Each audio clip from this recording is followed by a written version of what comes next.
Salut à tous, la team Orwell, Tonight Show pour Lyon Fan TV. Très heureux les gars de vous retrouver pour une nouvelle vidéo. J'espère que vous allez bien. Bah non, vous devez pas aller bien du tout, parce qu'on a vécu un Olympico absolument détestable dans le scénario, dans ce qu'on a produit. Franchement, on peut être extrêmement déçu aujourd'hui. Avant toute chose, les amis, n'hésitez pas à vous abonner. C'est très important. Mettez-moi aussi un pouce sur cette vidéo. Ça permet de mieux référencer la chaîne et ça nous permet aussi de nous donner de la force. Et oui, puisqu'un youtubeur, des youtubeurs ont besoin de la force de leurs viewers. Donc, merci beaucoup d'avance. Comme je vous ai dit, un Olympico qui ne restera pas dans les annales. On a donc perdu 6 points face à l'Olympique de Marseille. Et on a perdu exactement sur le même score à l'aller et au retour. Et c'est extrêmement frustrant, c'est extrêmement rageant puisque ces Olympicos sont souvent des matchs acharnés, sont souvent des matchs où il est difficile de prévoir un quelconque scénario tellement les deux équipes ont envie d'aller chercher la gagne. Et malheureusement pour nous, les 2 fois où on a joué l'Olympique de Marseille cette saison, eh bien, ils ont mis plus d'envie, ils ont mis plus d'ingrédients que nous pour gagner ces matchs. L'OL s'enlise, l'OL n'a plus gagné depuis le 4 janvier dernier. On est sur une série absolument dramatique avec, en plus, pendant cette période-là de 1 mois, l'éviction de Pierre Sage, la nomination de Paulo Fonseca qui faisait son premier match sur le banc de touche de l'Olympique lyonnais. Il avait tenté un coup tactique en mettant Corentin Tolisso en meneur de jeu. Ryan Cherki à droite, Nouama à gauche, et puis en pointe Alexandre Lacazette. Il avait titularisé Koumbedi sur le côté droit, latéral droit. Mata Niakate en défense centrale. Tagliafico sur le côté gauche, et puis ce double pivot d'Asmatic, Matic, Verretou. Il n'a pas été bien inspiré, Paulo Fonseca. On a vu une première mi-temps soporifique, dégueulasse, abjecte. Je ne sais pas ce que je peux sortir comme synonyme. Absolument ridicule cette première mi-temps des deux côtés. Je dirais bloc bas côté Olympique Lyonnais avec la volonté de contrer, mais on s'est rapidement rendu compte qu'on était incapable de les contrer puisque on avait des joueurs d'une faiblesse technique absolument catastrophique. Mais j'utilise des termes vraiment péjoratifs, mais c'est le cas. Qu'est-ce qu'on a eu comme occasion en première mi-temps? La tête de Tolisso sur un coup franc de Cherki. Voilà. Et c'est tout. Donc on va pas s'éterniser sur cette première mi-temps qui est encore une fois lamentable. On a rarement cette saison joué un match entier avec la même constance dans un match. C'est toujours une mi-temps sur 2, c'est 20 minutes sur 90, 10 minutes sur 90. C'est jamais un match complet ou alors que très rarement. Et quand vous êtes une équipe européenne, vous prétendez à être dans les très hautes sphères européennes. Et d'ailleurs, là, je viens de voir une notification de l'équipe. On a failli se faire exclure de la Ligue Europa parce que nos résultats financiers n'étaient absolument pas bons. Il y a eu enquête des gendarmes financiers de l'UEFA qui sont même venus jusqu'à Lyon. L'OL avait jusqu'au 31 janvier pour fournir des données financières rassurantes. Et apparemment, selon le papier de l'équipe de Moiti, je crois, comment il s'appelle? C'est pas Serge Moiti, moi je confonds. Non, c'est Eric Moiti. Ça doit être Eric Moiti. Eh bien, l'OL a fourni les documents sur le fil. Donc, finalement, on ne sera pas exclu, mais ça, je ne savais pas, moi. Je ne sais pas si certains d'entre vous savaient qu'on était en sursis financier pour la Ligue Europa. Moi, je ne savais pas qu'on était menacé d'être exclu. Ça, c'est encore un truc qui vient de tomber comme ça, que je viens d'apprendre. Et au final, on pourra bien faire notre huitième de finale, mais il faudra quand même prouver, encore une fois, qu'on est vers quelque chose de plus positif au niveau financier. Oh là là. Ah ouais, donc il y a beaucoup de choses quand même qui sont un petit peu compliquées à l'OL. Cette fin de mercato aussi. Les amis, je fais une grande parenthèse. Alors d'ailleurs, je vous ai parlé de Cherki, le fait qu'on lui ait fermé la porte pour aller à Dortmund et je ne savais pas. Et le mercato du côté de l'Allemagne est terminée. Je crois depuis 18 ou 19 heures. Écoutez, donc bah voilà, on garde Ryan Cherki contre son gré, à ce que j'ai compris. Bon, parce qu'il voulait absolument partir. Ryan Cherki qui d'ailleurs, donc sur la deuxième mi-temps, parce que si on part que sur la deuxième mi-temps, parce que c'est là où tout s'est joué sur ces 45 minutes, on a vu 5 buts, on a vu du spectacle, on a vu de l'enjeu, on a vu des rebondissements, et on avait super bien commencé cette deuxième mi-temps. Pied au plancher, et là on trouvait les combinaisons dans la profondeur, on arrivait à les contrer, on arrivait à les prendre dans leur dos, et on a eu cette combinaison absolument magnifique avec Ryan Cherki qui lance dans la profondeur Corentin Tolisso, qui croise très très bien sa frappe et qui met le premier but. Parce que Tolisso, il faut le dire, c'est l'homme en forme. Côté Olympique Lyonnais, depuis le début de la saison, c'est peut-être, je pense, on n'est pas loin d'avoir notre meilleur joueur. Et c'est vrai, quand vous regardez à côté de lui les joueurs qui l'entourent, eh bien, ils ne sont pas au même niveau de constance. Et forcément, quand vous avez un seul joueur qui est constant sur le long terme, c'est compliqué d'aller plus loin. Quand c'est Tolisso qui est chargé de marquer vos buts et non vos attaquants, ça peut pas aller loin. Ça peut pas aller loin. On a trop de lacunes. Et je dirais, la grosse faiblesse de cet Olympique Lyonnais contre Marseille, c'est quand on ouvre le score. Derrière, on a 2 ou 3 occasions. Et on est incapable de les mettre. Si on marque ces occasions, si on est réaliste, ça change le match. Mais derrière, eh bien, quand vous tuez pas un match, vous laissez l'opportunité à l'adversaire de revenir et de gagner. C'est ce qu'a très bien fait l'Olympique de Marseille. Il joue sur notre faiblesse à défendre, parce que le plan de Fonseca, c'était de bien défendre avant tout. Finalement, tu te barres avec 3 buts dans la mirette. Et quand l'ami Fonseca nous dit « Oui, moi je suis déçu, je ne suis pas content, mais j'ai vu des choses positives, j'ai vu le bout du tunnel ». Les propos de Fabio Grosso, hein, ça rappelle Fabio Grosso, un Français très très approximatif. Alors j'entends ceux qui me disent « Oui, mais au moins Thomas, il fait l'effort de parler français. Oh, puis il est polyglotte. Est-ce que toi, tu es polyglotte ?» Écoutez, je préfère maîtriser 1 ou 2 langues plutôt que de maîtriser très moyennement 5 langues. Moi, j'ai du mal à le comprendre, Paulo Fonseca. Donc, je ne sais pas comment il se fait comprendre de ses joueurs, s'il parle en anglais, s'il parle en français, il parle en portugais. Il y a des Brésiliens, donc peut-être que c'est un... Il y a un Brésilien, je crois. Il y a combien de Brésiliens maintenant? Il n'y en a plus qu'un. Je sais pas trop comment ça peut être possible. Alors, espagnol, peut-être avec certains.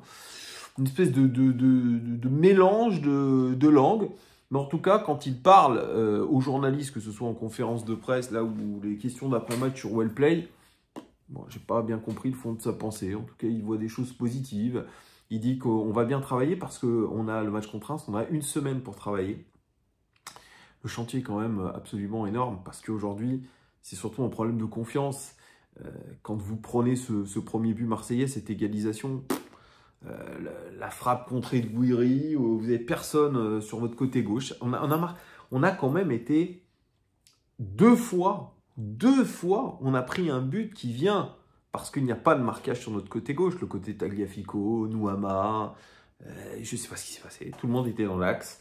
Et ce n'est pas la première fois que ça arrive, c'est des choses constantes à l'OL. Donc, bien défendre, oui, bien défendre à 11, oui. Mais c'est bien de le dire, mais dans les faits, il faut que ça soit réalisable. Et je ne sais pas comment ils vont s'y prendre pour mieux défendre, parce qu'il y a un problème tactique, il y a un problème de placement, il y a un problème de concentration, et il y a un problème mental. Forcément. Parce que on perd quand même plusieurs fois où on se fait rejoindre, peu importe le scénario, dans les 5-10 dernières minutes de jeu. Donc on a les jambes qui tremblent. Et les buts marseillais, ils sont magnifiques. Le deuxième but marseillais, il est magnifique. Le but de Rabiot, sur la remise d'Holberg, il est exceptionnel. La passe en profondeur louche de Greenwood, c'est magnifique. Derrière, tu as nos défenseurs qui sont en retard parce qu'ils se préoccupent de je sais pas quoi, ils sont dans la lune. Voilà, comme le but gagnant de Luis Enrique. Thierry Henry 2006 Brésil. France-Brésil. Personne n'est là. Il dit franchement, en plus, il dit c'est un but facile. Polirola, encore une fois, Polirola. Polirola, les amis, je ne sais pas si vous vous rappelez. C'est un mec qu'on a mis dans la cave de la cave à l'Olympique de Marseille. Il te lâche un centre. Et là, mais non, il n'y a personne. C'est un no man's land. Quand tu as autant de carences, tu peux prétendre à rien du tout. Même en Ligue Europa. Alors, je veux bien entendre les belles phrases de John Textor, de Laurent Prudhomme, même de Paulo Fonseca. Je ne vois pas aujourd'hui comment Paulo Fonseca peut rétablir cette équipe en venant en cours de saison. Peut-être que je me trompe, vous me direz, Thomas, tu t'es trompé. Je ne vois pas. À part une surperformance, je ne vois pas. Je vois la continuité des mauvais résultats de l'Olympique Lyonnais. C'est pas possible d'un coup de baguette magique, il se passe quelque chose. Déjà, on l'a vu aussi, et c'est un vrai problème depuis plusieurs semaines, la préparation physique. Nos joueurs semblent vraiment être à court physiquement. Je ne sais pas pourquoi. Alors, Denis Valour, c'est vrai, moi j'avais loué son professionnalisme, l'ancien préparateur physique, parce qu'on avait très très peu de blessés. Mais qu'on voit des joueurs qui sont un peu sur la réserve, qui courent pas, on a l'impression qu'ils sont un petit peu... qui manquent de gaz, qui manquent de jus. À ce moment-là de la saison, c'est pas bien normal non plus. Donc il y a un chantier physique, un chantier tactique, un chantier mental. Bon courage à Paulo Fonseca, il va être payé très cher pour le faire, mais je me mets à sa place, je me dis, waouh, comment va-t-on faire? Comment va-t-on faire? Comment je vais trouver la bonne tactique? Comment je vais retrouver les connexions entre les joueurs? Elle a existé, cette connexion, par moment. Mais quand vous subissez des revers en continu, ce qu'on a vécu d'ailleurs dans la première partie de la saison dernière, c'est très difficile de remonter la pente. Et l'arrivée d'un coach est censée être un électrochoc. Paulo Fonseca n'a pas fait cet électrochoc. Il n'y a pas eu de différence entre les prestations sous Pierre Sage et la prestation hier sous Paulo Fonseca. Si on compte aussi ces changements tardifs, qui n'ont rien donné d'ailleurs, les rentrants n'ont rien apporté. Il y a plein de choses. Et puis, il ne faut pas oublier que dans le temps additionnel, si Lucas Perry ne nous sauve pas 2 ou 3 fois, c'est 3, 4, 5, 6 buts dans la mirette. Ça commence à faire beaucoup. Et puis, si on met encore en plus l'attitude d'Alexandre Lacazette, qui n'aligne plus un pied devant l'autre depuis désormais plus d'un mois, qui marque seulement son premier but depuis le 1er décembre sur penalty, et qui fait ça, un 2-2, je me dis franchement, on rajoute encore, je dirais, dans toutes nos carences, un manque d'humilité. Et pour la trempe, pour l'expérience d'Alexandre Lacazette, ce n'est pas normal. Ce n'est pas normal. Donc finalement, on en est même à se dire que le scénario où on perd dans les 10 dernières minutes, finalement c'est bien fait par rapport au geste de Lacazette. Encore que Memphis Depay qui met le but vainqueur, rappelez-vous au Vélodrome avec l'arcade pété, qui fasse un truc du genre je suis un warrior, pas de souci. Parce qu'on n'est pas dans le même contexte. Mais là, c'est un 2-2. Tu ne sais pas ce qui va se passer dans ton scénario. Donc, le truc, c'est que tu passes pour un con après. Et tu fais passer tout le monde pour des cons. Tu fais même passer nous, supporters, pour des cons. Donc, il y a beaucoup de choses à changer. Il y a beaucoup de choses à changer.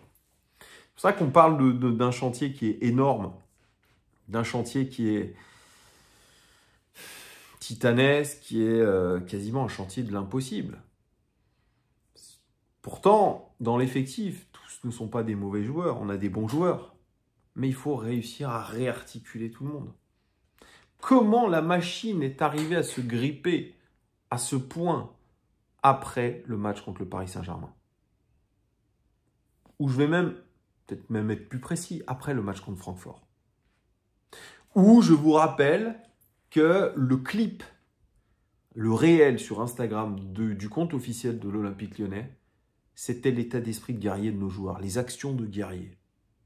On est passé de lion à petit chaton. Qu'est-ce qui s'est passé? Je ne sais pas. Il n'y a que les gens en interne qui peuvent le savoir. Mais il s'est forcément passé une cassure. Très nette. Qu'est-ce qui a fait ça? Je ne sais pas. Si vous avez des explications, dites-le moi.